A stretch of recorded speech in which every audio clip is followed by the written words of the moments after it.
So now we're going to talk about the story of Prophet Musa alayhi salam, back when before he was born, actually. So I know that you have already learned about ancient Egypt and the pharaohs, yes? Yes. But something that you may not have already learned when you studied about the pharaohs were who the slaves were at the time in Egypt.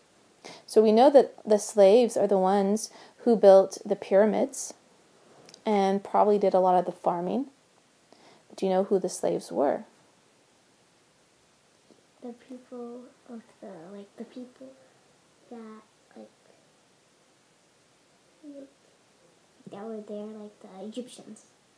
Well, actually, it's a good guess, but they weren't the Egyptians. They were actually the Jews. You knew that? Yeah.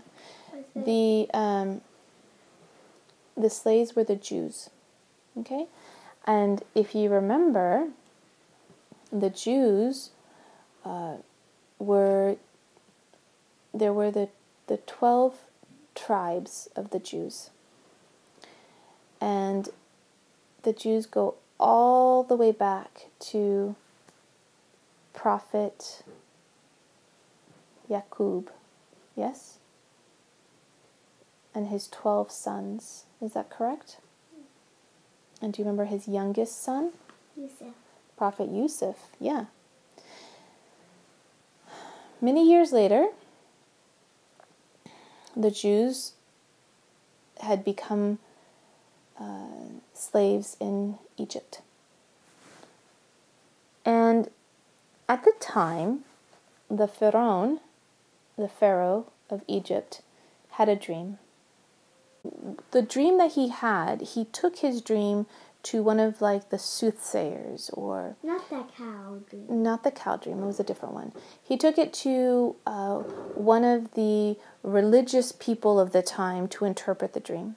And the person said that there will be a man will rise from the Jews, and he will overthrow you. He will destroy you. Was that the dream? That his dream needed to be interpreted by someone who could interpret dreams.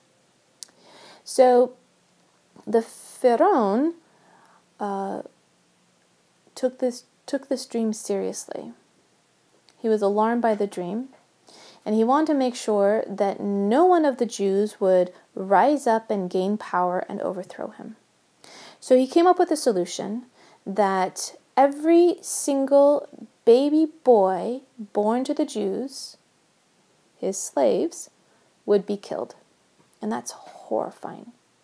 And he enacted that right away. And every single baby boy that was born was killed. And eventually the advisors said, that might not be a good idea. Because if all of the baby boys die, then your whole slave nation will dwindle and die. So the decision was made that all the baby boys will be killed every other year. So 1 year, all the baby boys would live, but then the next year, all the baby boys born in that year would be killed. Now, Prophet Musa alayhi salam was born in the year when all the baby boys would be killed. And it must have been very frightening for baby Musa's mother when she was pregnant. And then you don't know what kind of baby you're going to get, right? You don't know if it's going to be a girl or a boy. Might have twins. So Musa alayhi salam's mother gave birth to a baby boy. And at first she tried to hide him. But then one day, the guards were coming door to door to examine each house to see if there was a baby infant. And Musa's mother panicked. Because if they see the baby boy, the guards will kill the baby. But Allah inspired her to do something to put baby Musa in a basket and put him in the Nile River. Now, the Nile River is a gently flowing river. It's usually slow moving. It doesn't matter if it's shallow. If a baby falls in the water, no matter if it's just a few inches deep, a baby can drown. Okay? So it doesn't matter if it wasn't too shallow. And there may be animals in the Nile River that could be dangerous to babies. There could be snakes or alligators, or are they crocodiles? I think they're alligators. No, are they crocodiles? Crocodiles. Those are dangerous to adults, but they're also dangerous to babies. So it's not a safe place to put a child in a basket. Think of it like a raft almost. Put that child in a basket and then put that basket in the water. But Allah subhanahu wa ta'ala sent peace to Musa's mother's heart. So she put the baby wrapped up in a blanket, maybe. Made sure that she fed him first. He was little, he was just a little baby. So she put him in the basket. And then she went outside and she gently put him into the water and then pushed the basket off, and the basket started to go down the river. Now this is a different kind of river than maybe the ones that you're familiar with. It's not like a rushing river that has a lot of rocks and the water is like hitting the rocks and the things have to go like kind of like a raging river. It's not like that. And it's not like the rivers that you see around here that we call rivers, but they're really barely more than a creek. Nothing can go down a creek like a basket with a baby. So the Nile is a bit more peaceful most of the time. It's not too deep. And the baby was in the basket. And Musa's mother told her daughter, Musa's sister, to go after the basket. Go watch the basket. So that when the guards came to her house, there was no crying baby. There was no nursing baby. There was no baby. But Musa's mother was worried for her baby. And the guards left, and Musa's sister was walking on the banks of the Nile, watching to see where her brother was going. She must have been extremely horrified when she noticed where that basket was headed. It was going right into the courtyard of the palace of the Pharaoh and his wife, Queen Asiya. Basket went all the way into the palace area. And baby Musa may have started to cry and draw attention of the guards. And the guards noticed something out there, and maybe Queen Asiya noticed a basket and told the guards to get the basket, or maybe they heard the baby crying. But the basket was retrieved from the water, and when they opened it up, they saw that there was a baby inside.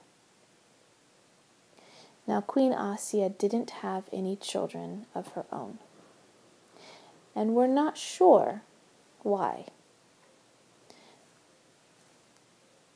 But her husband, the Pharaoh, knew that this baby was a Jewish baby and knew that this baby should be killed. There was no doubt he did not look Egyptian, he looked Jewish. But Queen Asiya desperately wanted a baby. She wanted that baby. So she told her husband, "Isn't this baby so cute? Oh, how I wish I could have a baby." And so the Pharaoh decided that Queen Asiya could keep this baby. The baby should have been killed, but Allah protected baby Musa. And now Queen Asiya had a baby. But the baby started to cry. The baby was hungry. So Queen Asiya called for the wet nurses, because back in those days, that's who fed the baby. So she called the wet nurses to come feed baby Musa. But baby Musa cried and cried and cried, and he wouldn't nurse from anyone. And Queen Asiya began to panic, possibly. Maybe she was worried. If the baby didn't eat, the baby would not survive. So she went out into the courtyard. Or maybe she asked her guards to go out into the courtyard. Maybe she asked a messenger to go out and find another wet nurse. And when the guards or the messengers went out into the courtyard, into the city, looking for a wet nurse, who happened to be in the crowd? Maryam. His sister. Musa's sister was in the crowd. "You need a wet nurse?" she asked. "I know just the one." And she ran all the way back home, and she got her mother and brought her mother to the palace. And Queen Asiya asked the mother if she could nurse baby Musa. And she didn't realize that that was Musa's mother. And Allah had reunited baby Musa alayhi salam with his mother. And that mother must have been overjoyed in that moment.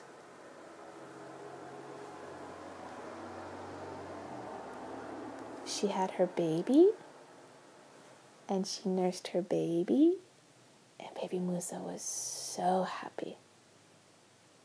And so Queen Asiya said to the mother, "You need to stay here. This baby needs you." But Musa's mother said, "But I have other children. I can't stay in the palace." And so Queen Asiya said, "Fine, baby Musa can go with you. But any time I want to see him, he must come to the palace." And so baby Musa had his mother, and he also had the mother, Queen Asiya, as well. So he grew up with two mothers. He grew up at home being nurtured by his mother, but he also grew up in the court, the palace. So he lived quite a luxurious life in his childhood in the palace. And Queen Asiya doted on him and loved him very much. Okay, so if you want to see some of the other lessons in this main lesson block, you can tap on the screen right now and you can check out those videos. And if you want to see how our lessons are progressing on a daily basis, you can find me on Instagram at Pepper and Pine.